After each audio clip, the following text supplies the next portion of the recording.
Imagine the worst thing you've ever smelled. No, stop. Don't just imagine it, smell it, right now. That stench clawing at the back of your throat. It's not just smoke and it's not just blood. It's what happens when you burn 3,000 bodies in a city square and the fat from their corpses mixes with the dust of their ancestors' temples. That thick, greasy, sweet, horrible perfume of human obliteration. This is Samarkand. March 1220. The screaming stopped yesterday. Or was it the day before?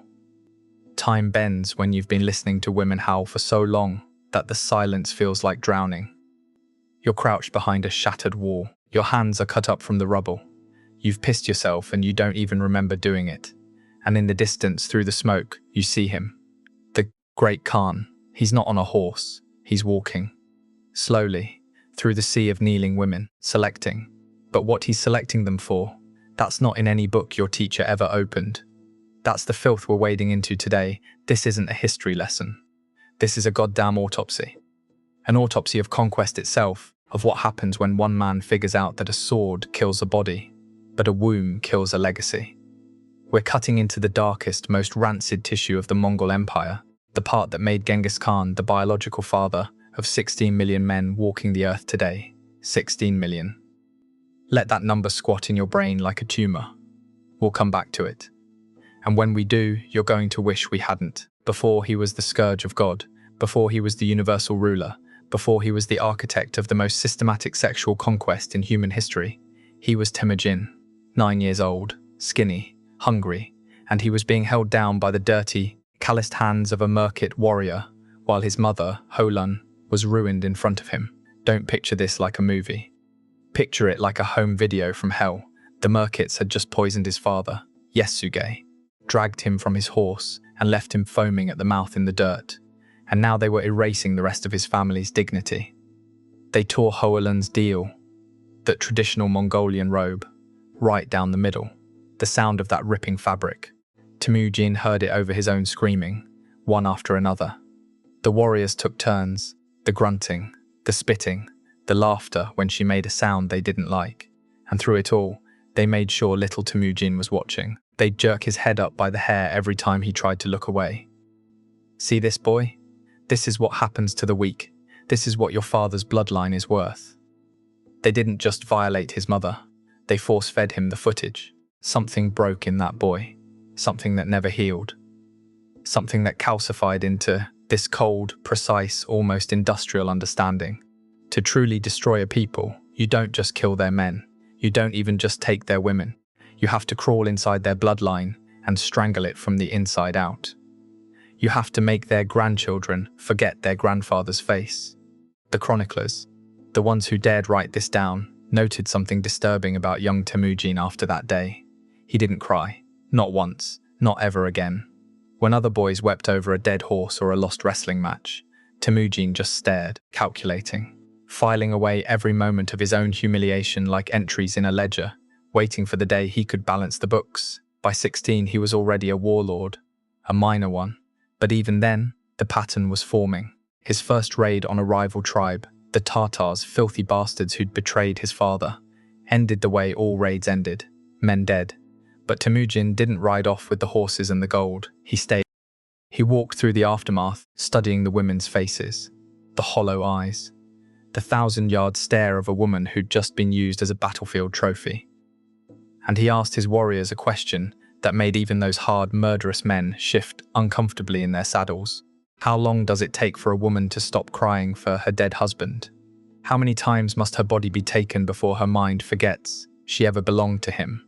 Not, how do we defeat our enemies? Not, how do we win the next battle? How long does it take to erase a bloodline from inside a woman's memory?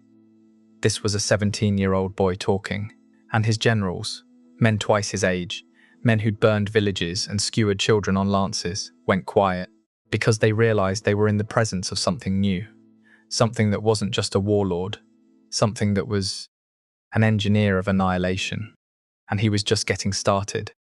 The real horror? He was still a virgin to conquest. The systematic machinery was still being built in that cold, quiet, terrifying mind. Temujin marries Borte. Beautiful Borte. The love of his life, if a man like this could love anything besides power. And what happens? Not even a year into the marriage, the Merkits, those same bastards who violated his mother, swoop down and snatch her. They hold her for nearly a year. 9 months. Do the math on that. Do the sick, twisted math. When Temujin finally gets her back, Borti is pregnant. The child, Jochi, will forever be shadowed by the question, is he the Khan's son or a Merkit rapist's spawn? Temujin raised him as his own, but that doubt, that tiny, squirming worm of genetic uncertainty, burrowed into the Khan's brain and laid eggs. This is where the policy was born, not in a war council. In a husband's festering, helpless rage, he didn't just rescue Bertie. He didn't just slaughter the Merkits. He went back to their grazing lands, and he systematically, and I mean systematically, with scrolls and records and rotations, had every Merkit woman of childbearing age impregnated by his warriors. Not random, not chaotic, organized, documented. The message wasn't "I'm taking revenge." The message was, your bloodline is a stain on the earth and I am bleaching it out with my seed. By 1200, Temujin had a name for this. He called it the Complete Conquest Protocol. And he had it written down, codified, turned into a goddamn flowchart. Step 1. Eliminate all males above the age of a cart axle. That's roughly 12 years old. Any boy tall enough to reach up and touch the axle of a supply cart was tall enough to swing a sword one day, and therefore tall enough to die right now. Step 2. Separate the women. Age, health, reproductive viability. The young ones, the fertile ones, the ones who could carry a pregnancy for 9 months without dying. They went into one group. The old ones, the sick ones, the ones whose wombs were already dried up. They went into another. That second group didn't last long. Step 3. The assignments. This is where it gets bureaucratic. This is where the true psychopathy of the Mongol war machine reveals itself, because it's not just barbarians raping their way through a city. It's clerks. Little men with ink-stained fingers and scrolls, walking through the weeping, bleeding aftermath, assigning women to specific warriors like they're parceling out rations. Unit 4, Commander Subutai. 20 women, ages 16 to 22, assigned for pacification and breeding. Unit 7, Commander Gibi. 15 women, ages 14 to 19, priority assignment for bloodline replacement. Can you feel the coldness of that? The sheer, mechanical, bureaucratic evil. They're not even pretending this is about lust. This is agricultural management. This is shed breeding applied to human beings. He turned wombs into weapons factories and called it statecraft.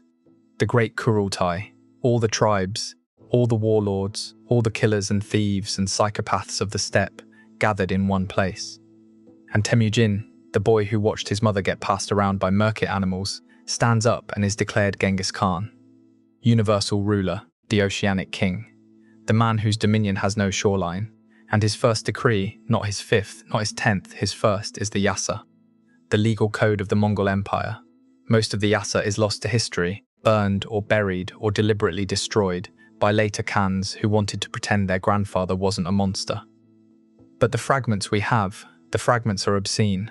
Article 47 of the Yasa, translated from the most archaic, deliberately obscure Mongolian, essentially says this: the women of a defeated enemy are property of the empire, until such time as they have borne offspring of Mongol seed, thus ensuring the permanent pacification of hostile blood. Let me strip the diplomatic language off that rotting corpse of a sentence. What it says is, you will hold her down, you will impregnate her, the child she births will be Mongol, her husband's bloodline ends in her womb. This is now law. This is a government. This is an empire. This is a civilization. If you can use that word for these bastards, codifying systematic rape as imperial policy. Not looking the other way while soldiers misbehave. Not the fog of war. Policy, codified, legalized. Bureaucratized, Genghis Khan created specialized military units whose sole purpose was the impregnation of conquered women. They were pulled out of combat rotations. Their job was not to fight. Their job was to breed, to perform, to plant Mongol genetics in hostile soil until the harvest of blue-eyed, bow-legged children erased the memory of whoever used to live there. The Persian chronicler Atamalik Juvaini, a man who watched the Mongols stack human skulls into pyramids taller than minarets, wrote about these units with a trembling hand. He said, they call it seeding the earth, but what they are seeding is the complete annihilation of a people's future. It is not murder, it is something worse. It is the erasure of what might have been. And the worst part, The absolute, stomach-churning worst part. Genghis didn't delegate this. He didn't hand it off to a general and say, handle the distasteful business. He was personally, intimately involved. And we need to talk about what that involvement looked like. Picture the Jair, the travelling palace of the great Khan. It's huge, as Gers go, built on a cart pulled by 20 oxen. Inside, the felt walls are thick enough to smother sound. The carpets are patterned with silk, stolen from 100 conquered cities. And in the centre, on a raised platform of wood and bone, Genghis Khan sits with a cup of fermented mare's milk in his hand, looking down at the women his soldiers have dragged in from the latest slaughter. These are the daughters of the nobility, the wives of the governors, the most beautiful, the most prized, the most protected women of a civilization that no longer exists because he erased it this morning. And he's not leering. He's not drunk and fumbling with his belt. He's calm, cold, clinically interested. He inspects them the way a horse breeder inspects new stock, checking the teeth, the hips, the firmness of the flesh. He asks questions through a translator. How many children has this one borne? Did any survive? What was her husband's position? Will her father's line fight to reclaim her, or is he already dead? He's not doing this because he's horny. A man who commands an empire doesn't need to personally rape every captive woman. He has warriors for that. He has protocols. He has the bloodline cavalry. He's doing this because he wants to. Because the act of personally erasing a noble bloodline, of the great Khan himself planting his seed in the daughter of a defeated Shah. That's not sex. That's signature. That's an autograph written in genetic ink. He didn't just conquer their cities. He came inside their future and made it his. The chronicles, written by his own Mongol scribes, preserved in the secret history of the Mongols, describe these encounters in language so explicit that most modern translations simply omit the passages. They leave a blank space, a silence where the horror should be. But the original text survives, and it describes the Khan receiving the tribute of noble wombs with the same ceremonial gravity as receiving tribute in gold or horses. He would take his time, sometimes hours, sometimes days. The women who entered his Jair didn't leave the same. Some never left at all. Not because he killed them, but because they were absorbed into his personal retinue, walking through the camp pregnant with the Khan's offspring, a living advertisement of his total conquest. The psychological warfare of this is almost too elaborate. Imagine being a survivor of the siege. Imagine watching your wife, your sister, your daughter, being paraded past you in the Khan's train, belly swollen, eyes empty, not even looking at you anymore. She doesn't recognize you, or she does, and she can't bear to meet your gaze, because the child inside her is Mongol, and she knows, and you know, and everyone knows. That child is not yours. It will never be yours. Your line is dead. You're just waiting for your body to catch up. We're going to sit with a number now. I told you we'd come back to it. Here it is, 16 million. 16 million men alive on this planet right now. Right this second, while you're watching this video, while you're sitting in your chair or on your bed or on the toilet or wherever you are, carry Genghis Khan's Y chromosome in their blood. 0. 5% of all males on Earth. 1 in every 200 men. Do you understand the scale of what I'm telling you? This is not his descendants spread out and had lots of children. This is not the Mongol Empire was big and lots of people can trace their ancestry back to it. This is the result of a deliberate, systematic, multi-generational breeding program designed to overwrite the genetic code of an entire continent. This is biological colonization on a scale that makes every other empire in human history look like children playing in a sandbox. The geneticists who discovered this, and they stumbled on it by accident, analyzing Y chromosome markers in populations across Asia, were horrified. They ran the data again, and again, and again. They kept getting the same result. A single male ancestor, living roughly 1,000 years ago in what is now Mongolia, whose genetic lineage exploded outward like a bomb, starting in the early 13th century and never stopping.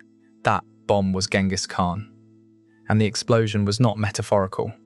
Every time a Mongol army took a city, every time the bloodline cavalry did its work, every time the clerks filled out their scrolls, recording which women were assigned to which warriors, they were setting the fuse. And the explosion, the genetic explosion, is still rippling outward through time, still detonating in the genomes of 16 million living men who have no idea that the conqueror's DNA is swimming inside them. But the number alone isn't the horror. The horror is what the number implies. What it says about the nature of power, conquest, and the human body as a battlefield. And that's where it gets worse. Much, much worse. Here's a thought to keep you up tonight: the 16 million. They're not scattered randomly across the globe. They cluster along the old Silk Road, through Central Asia, down into Persia, into the boundaries of what was once the Mongol Empire. The genetic map mirrors the conquest map with terrifying precision. Where the armies went, the Y chromosome followed. Where the cities were sacked, the bloodlines were overwritten. And it's not just the men. Every one of those 16 million men has a mother whose mitochondrial DNA traces back not to Genghis Khan, but to the women of the conquered, the Persian nobles, the Chinese aristocrats, the Russian villagers, the Korean peasants, the descendants of the women who were systematically bred into the Mongol imperial project, their lineages preserved only in the mitochondrial shadows, while the Y chromosome of their conqueror marches dominant and unbroken through the generations. This is what complete conquest looks like in the long term, in the generational term, in the civilizational term. The men who carry Genghis Khan's Y chromosome today, do they feel it? Do they sense it? When they look in the mirror, when they hold their own children, when they feel that surge of ambition or aggression or whatever genetic ghost the Khan passed down alongside his DNA, is there some flicker of recognition? Some ancient, primal memory of what their ancestor did to become their ancestor? Probably not. The horror is silent. It doesn't announce itself. It just persists, quietly, permanently. A genocide that doesn't kill the body but replaces the self. That's the real legacy. That's the real terror. Genghis Khan didn't just win battles. He won biology itself. He reached forward through 800 years of human history and put his genetic signature on the future like a brand on cattle. And the most disturbing part, the part that makes you question everything you thought you knew about conquest and power and the nature of evil. He would be proud. If Genghis Khan could see the genetic data today, if he could look at a map of Y chromosome distribution across Asia and see his own imprint burned into the DNA of 16 million living men, the old bastard would probably smile. That cold, thin, predatory smile described by every chronicler who ever stood in his presence. Good, he would say. The lesson took. 800 years later, his seed still conquering. We're just living in the aftermath. We're back where we started. Samarkand. The fires are out. The screaming has stopped. Has been stopped for so long that the silence has become its own kind of presence, heavy and suffocating, sitting on the rubble like a fat, digesting beast. The clerks have packed their scrolls. The bloodline cavalry has moved on to the next city, the next harvest, the next batch of genetic annihilation. The great Khazjer is a receding dot on the horizon, carried by oxen toward whatever fresh hell he's decided to visit upon the Khwarezmian Empire. And you're still here, still crouched behind that shattered wall, still smelling the smoke and the blood, and the sick, sweet stench of a civilization that just had its future torn out of its womb. What do you do now? Do you stand up and walk through the ruins, stepping over the bodies of your neighbors, your friends, your family? Do you find the woman you loved, the one the clerks assigned to Monkey's unit for pacification, and try to put her back together? Do you even recognize her? Does she recognize you? Or has something been erased from her eyes that no amount of time or tenderness can ever bring back? This is the question Genghis Khan left behind in every city he touched. Not how do we rebuild? Not how do we mourn? He didn't leave enough of a culture for those questions to even make sense. He left a simpler, crueler question: what are you going to do about it? And the answer, across Asia, across 4 centuries of Mongol dominance, across the genetic legacy of 16 million men and the silent mitochondrial shadows of their mothers, was always the same. Nothing. You do nothing. Because the conquest wasn't just military. It was biological. It was psychological. It was generational. By the time you could do something, your children were Mongols. Your grandchildren spoke the Khan's language. Your great-grandchildren worshipped at the Khan's shrines. And your blood. The blood you would have passed down in some other timeline, some other history where Genghis Khan was never born. That blood was diluted, overwritten, erased. That's the sick genius of it. That's the horror. That's what happens when conquest stops being about territory and starts being about the body itself. If this made your skin crawl, if you felt that cold, nauseating twist in your gut when I said 16 million, then you understand something now that most history books will never teach you. This channel, The History and Fact, exists to drag these truths out of the sanitized, respectful silence where historians have buried them. We're not here to comfort you. We're here to show you the abyss. Smash subscribe. Do it now, because the next story is darker. And the one after that, the one about what Genghis Khan's grandsons did with the machinery their grandfather built. That one is going to make this look like a bedtime story. Drop a comment. Tell me what hit you hardest. Was it the boy watching his mother? The clerks with their scrolls? The 16 million? Or was it the silence after the screaming stopped? I read everything. I see you down there. Don't be a ghost. Now get up off your knees. The lesson is over.